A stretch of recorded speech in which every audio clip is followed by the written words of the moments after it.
मान न मान तू है भगवान, तू मानता नहीं है कि तू शिव है, तू भगवान है, पर तू है न चाहते हुए भी आत्मा। तू शिव तू विष्णु है। प्रहलाद को भगवान बोलते हैं, तू प्रहलाद नहीं है, तू मेरा ही स्वरूप है, मेरा ही बच्चा है। तेरे को अग्नि पानी डुबा नहीं सकी, क्योंकि तू मेरे में डूबा हुआ था। प्रहलाद भगवान में डूबा हुआ था, तो पहाड़ से गिरा तो चोट नहीं लगी। तो ये संसार के शब्दों की आग है ना। कोई शब्द बोलता है तो हम जल जाते हैं, हम उसमें नीचे आ जाते हैं और गिर जाते हैं। जैसे शब्दों की अग्नि है, नेक्स्ट मोमेंट में हमको शब्द भूल जाएं, क्योंकि गुरु ने बोला है दिमाग को खाली रखो, लेट गो। गलत शब्द जिसने बोला उसकी प्रॉब्लम है ना। मेरे अंदर में तो कुछ नहीं है, तो मेरा प्रॉब्लम थोड़ी है।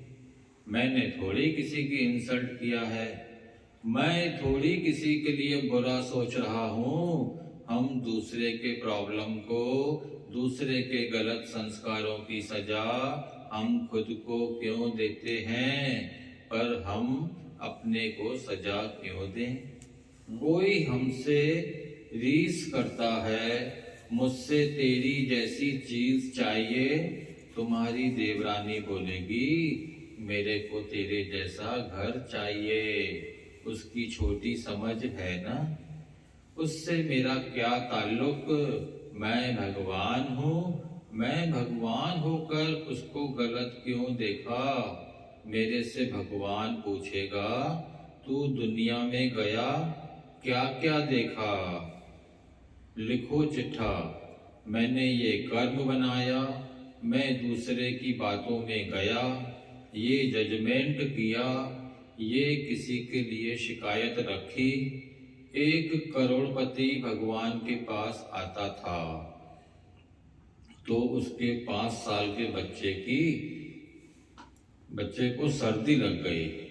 डॉक्टर ने दवाई दिया, इतना हाई पावर की एंटीबायोटिक दवा दिया, उसकी आंखें ही चली गई। आंसू आंसू गिरता रहता था। उसने बोला मैं डॉक्टर की कंप्लेंट पुलिस में कराऊंगा।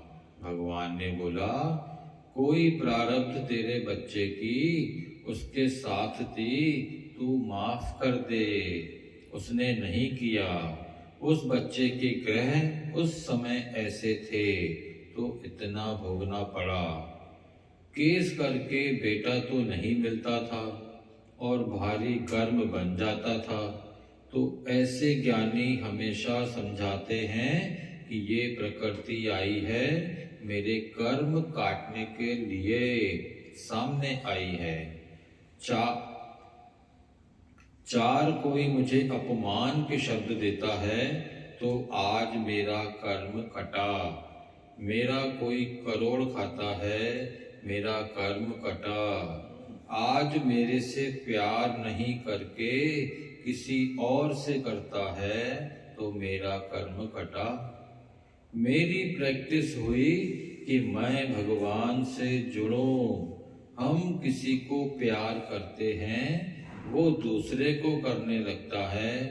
हमारी देवरानी या कोई हमको इज्जत नहीं देता है, तो एक जीव है अंदर, वो मर जाता है।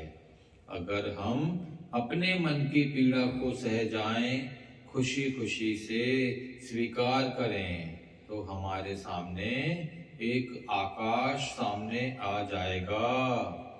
उसमें से आनंद ही आनंद आएगा, पर हम उस स्पेस को देख नहीं सकते हैं। माना हम इतनी एनर्जी को सहन नहीं कर सकते हैं। जब भी कुछ बोलता है तो हमारा ईगो मरता है, अंदर पीड़ा होती है, दुख होता है, पर ज्ञानी उस पीड़ा को बदल के भगवान में ज्यादा गुम होने लगता है।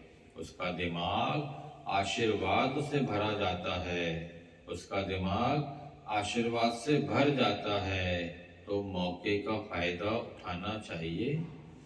गुरु की बात समझने से हमको दुख भी सुख लगेगा। गुरु की बात समझने से हमको दुख भी सुख लगेगा। कोई देता है दुख, पर वो मेरे लिए सुख हो जाता है।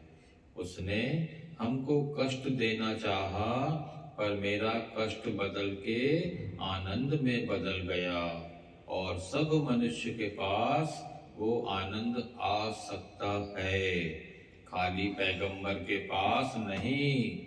हर इंसान के पास वो आनंद इधर दिमाग में है, पर खाली उस समय जल्दी से यस कर ले, उस समय जल्दी से यस कर ले। ओम हरि ओम हरि ओम हरि ओम।